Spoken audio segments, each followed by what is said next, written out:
kita mengenal Tuhan kita itu namanya Allah, yang memperkenalkan itulah namanya Kanjeng Nabi Muhammad.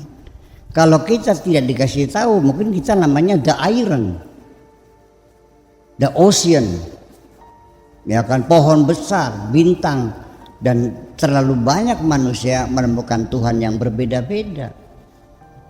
Tetapi saya secara pemikiran teologis, sekalipun namanya berbeda, tapi kalau substansinya sama, nggak ada masalah. Ya, setuju ya. Saya dipanggil Abed, dipanggil Yasin. Ya, ketika di Syria saya panggilnya Abed, ketika di Tunisia panggilnya Yasin, ketika di Syria panggilnya Syakur. Orangnya sama enggak?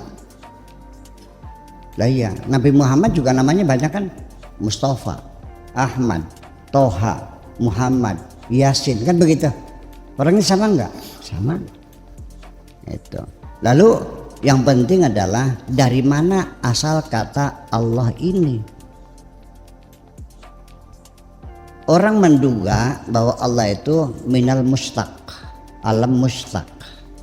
Artinya dari kajian morfologi bahwa Allah itu berasal dari kata ilahun. Ilahun itu maknanya Tuhan. Nanti ada lagi Rabbun.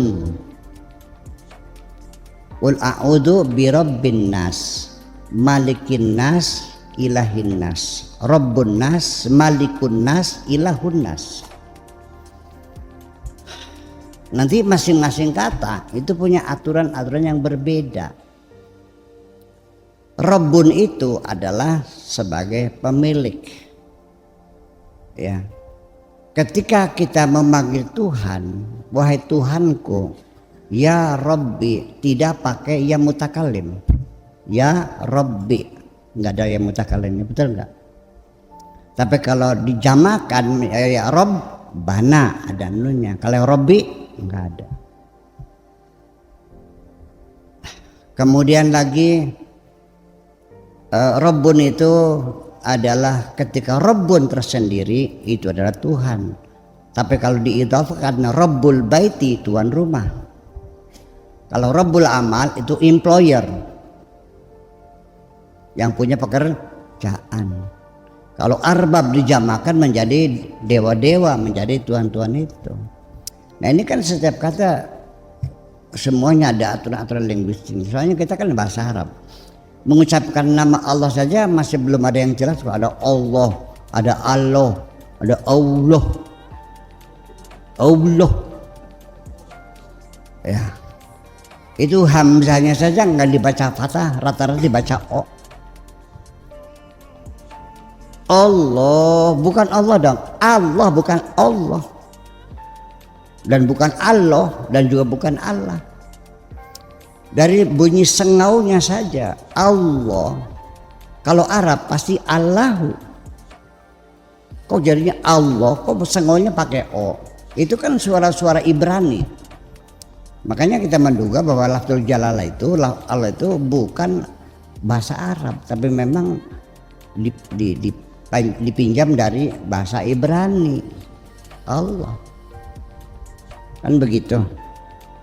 Nah, lalu setelah namanya itu Allah, di agama-agama yang lain, agama yang samawi, agama langit, ini Tuhan mereka namanya juga ya Allah juga. Kan gitu persoalannya. Lalu Allah itu apa? Nah, itu juga disebut dengan Ismul A'zam. Selain itu namanya Asmaul Husna. Dibedakan karena Isim A'zam itu Ismul Zat, namanya Allah. Kalau Rahman itu sifat, namanya Asmaul Husna. Lalu Asmaul Husna sendiri itu hanya 99. Tetapi asmanya Allah tak terhingga. Apapun kalau awal dengan maha, ya sudah bisa jadi sifatnya Allah. Nah ini kalau kita bahas tentang asal usul atau lafzul jalalah, itu saya pernah mengkaji lafzul jalalah itu 4 tahun baru selesai. Ya, kajian linguistik lafzul jalalah itu 4 tahun baru selesai. Artinya di situ diurai dari sisi morfologinya, psikolinguistiknya, dari sintaksisnya, dari filologinya, dari hermeneutikanya, dari dunia tersendiri lah. Dan gitu, itu baru selesai. Tapi saya kira untuk masyarakatnya tidak perlu terlalu mendalam semacam itu hanya untuk kajian-kajian akademis saja sesungguhnya. Ya kan begitu. Jadi jawabannya yang memperkenalkan Tuhan kita namanya Allah adalah Kanjeng Nabi Muhammad. Ya, berikutnya bisa tidak merasakan di Nur Muhammad, Bu ya? Kita ini bisa tidak merasakan Nur Muhammad? Ini bagaimana? Begini, ini anggapan orang ini, Allah itu sebelum mencipta alam semesta, mencipta arwah-arwah manusia dulu. Setelah tercipta, nah baru diturunkan satu per satu. Nah, ruh-ruh yang dibikin oleh Allah sebelum alam semesta ini, yang tertua adalah rohnya Nabi Muhammad. Nah, setelah alam jadi, Nabi turun, nah dikeluarkannya terakhir. Itu. Jadi apakah roh manusia yang diciptakan Allah itu waktu belum bertempat di jasad dan belum turun ke bumi, ini masih banyak perdebatan. Sebab di dalam Al-Quran sendiri informasinya belum ada manusia. Hal ataka hinum minad dahri. Terus Lam yakun. Terus? Lam yakun syai'an madkur. hal ata Alal insan. hal ata ala hini minad dari terus alal insani hal ata al insani hinu minad dari lam yakun syai'an madhkura.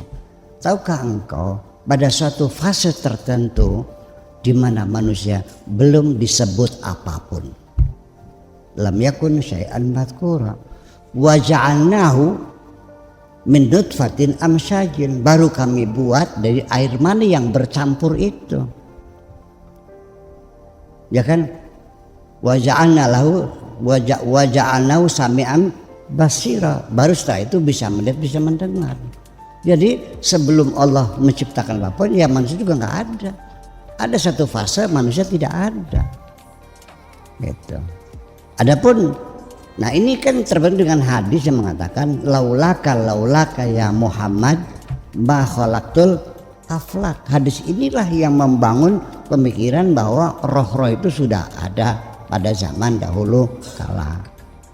Ini Al-Qur'annya bicara begitu, hal ata alal insani hinu minadari lam yakun syai'an madhkura wa khalaqnal insana min sulalatin amsyajin. Ya, terus nabtalih ya, wa ja'alna lahu sami'an basira, baru kemudian bisa melihat, bisa mendengar. Nah, jadi kalau hadis tadi, kalau bukan karena engkau tidak akan kuciptakan langit dan bumi, logikanya berarti kan lebih dahulu Nabi Muhammad di alam semesta ini. Nah, itulah yang mereka sebut dengan Nur Muhammad. Ini kan satu hipotesa yang sesungguhnya masih perlu diperdebatkan lagi. Kalau kita kepada Al-Quran, ya lam yakun syai'an madhkur, ya belum disebut apapun belum disebut apapun. Itu saya kira seperti itu. Tetapi kita tidak menghalangi atau tidak menyalahkan orang yang menyebutkan ada Nur Muhammad itu. Jadi Nur Muhammad ini artinya, kalau saya menafsirkan dengan logika saya, ini menjadi sumber inspirasi bagi umat Muhammad. Sekalipun sudah meninggal, tapi cahayanya masih memberikan motivasi kepada kita. Ketika kita orang Cirebon bertempur, jangan macam-macam, kamu kan turunannya Syekh Syarif semua, kamu masih saudaraku, ngapain berantem? Nah, kita sekarang dengan Sudirman, dengan Bung Tomo, dengan siapa lagi Cut Nyadin macam itu kan menginspirasi. Jadi orang-orang yang sudah meninggal pun nanti bukan hanya Nabi Muhammad, orang-orang yang mati sebagai pahlawan, sebagai syuhada pun oleh Allah dinyatakan tidak mati, tapi mereka masih hidup. Artinya sama, bisa memberikan motivasi kepada kita untuk bersemangat lagi untuk hidup ini. Memberikan spirit semacam itu, saya kira gitu. Nah, makanya di mana Nur Muhammad sesungguhnya adalah dalam cinta kita kepada Nabi Muhammad itu sendiri. Makasih.